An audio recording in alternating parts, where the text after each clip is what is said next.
ચાલો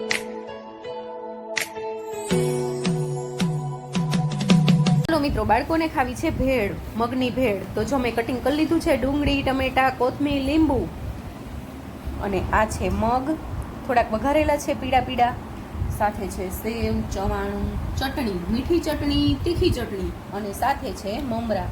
તો ચાલો સરસ મજાની ભેળ હું બાળકોને બનાવી દઉં. મગની ભેળ, પૌષ્ટિક ભેળ.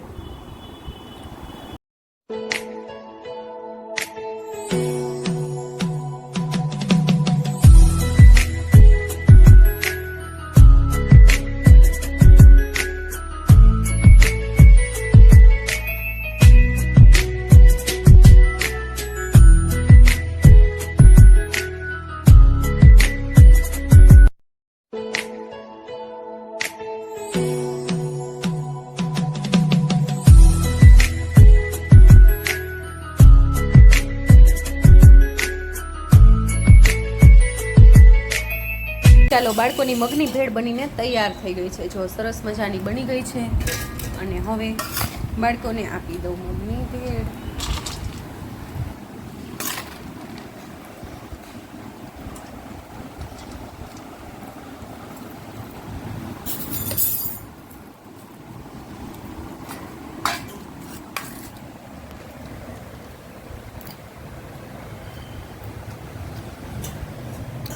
આમાં મીઠી ચટણી, તીખી ચટણી બધી વસ્તુ નાખી શકાય. ચટણી નાખવી હોય તો નાખી શકાય, નહીતર ચાલે.